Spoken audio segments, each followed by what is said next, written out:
Hello, and welcome to Games as Lit 101.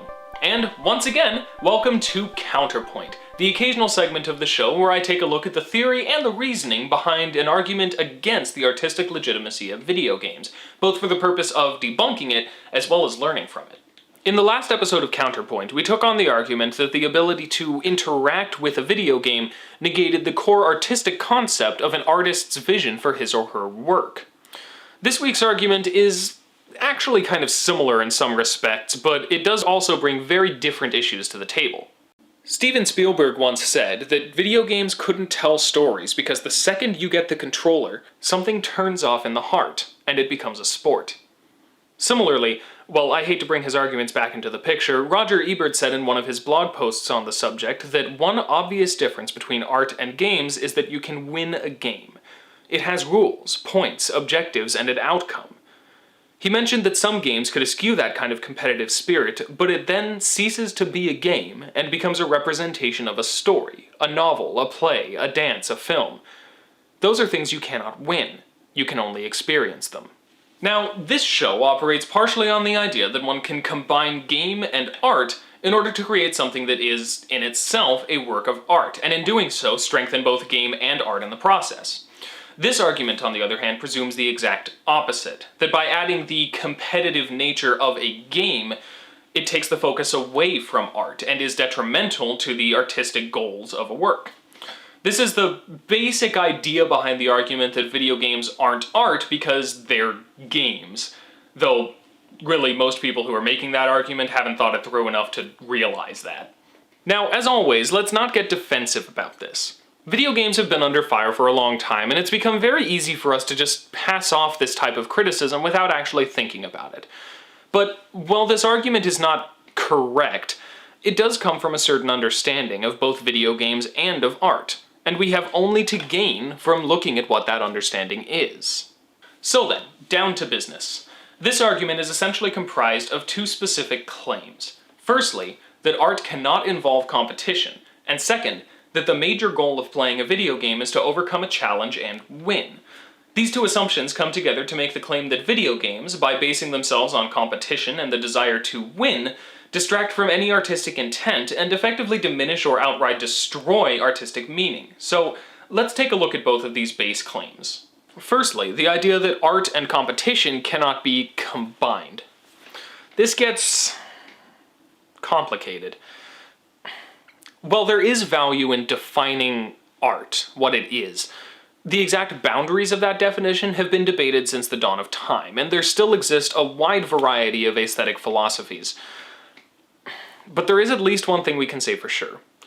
Artistic progress has often come hand in hand with artistic expansion, and holding that expansion back has never really been to the benefit of progress. This argument is based on an assumption that because something has not been artistic, it is not and cannot be artistic. Historically speaking, games have been played for a wide variety of reasons, but art has never really been one of them. They've been played for fellowship, for conflict resolution, for learning, for a whole bunch of very awesome and beneficial reasons, but they do offer a different type of value than art. But that doesn't mean that they can never be used that way. We spend a lot of time in this show going into exactly how the combination of game and narrative works, so I'm not going to go into that right now. My point here is simpler than that anyway. Just because game and art have historically been separate does not mean that they must always be that way by nature. Art has never been confined by what came before it. It boldly looks to the future to see what else it can explore, what else it can uncover, and what else it can use to more powerfully and creatively communicate its ideas. The second part of this argument assumes something about the nature of video games themselves, that their core purpose and the main reason we play them is the same as games have always been, to provide competition and challenge. Now, I can see where people get this idea. Our medium's humble beginnings were essentially just this. I mean, even classics like Pac-Man, which boasts surprisingly sophisticated game design, were essentially toys that existed for the purpose of giving us a competitive challenge. But it's been a good few decades since then. Video games have evolved. And as they've evolved, their design has evolved, and the reasons we play them have evolved. One of the most crucial steps in that evolution was the shifting of focus from high scores to completing an entire game. Now the majority of games do consist of challenges to be overcome, yes, but you overcome them not just for the sake of overcoming challenges, but in order to experience the complete game, much like sticking with a show until the final episode. When we look at games in this context, the game structure becomes less a thing to conquer and instead more of a guide. In Journey, we explore the world by way of a game-like structure, but it's used to guide us through an experience, not provide us with something to overcome. Even when we play a more gameplay-heavy game like Tomb Raider or Legend of Zelda, the process of working through the game is made to lead us through the overall experience. That experience includes different and bigger challenges, yes, but also a world, a story, and all sorts of other artistic elements.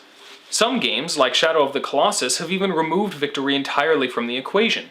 Overcoming a game's challenges allows you to experience the whole game's story, but that story is tragic.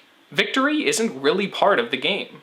So this is just a matter of what video games are now trying to accomplish. The use of game to lend structure to an artistic experience is incredibly commonplace in this medium. Most games work on this now, and it's been that way for a long time.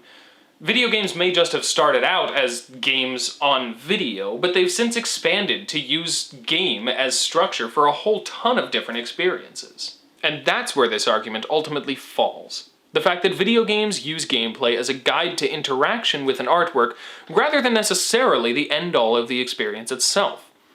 We're not claiming that games have just somehow become art suddenly.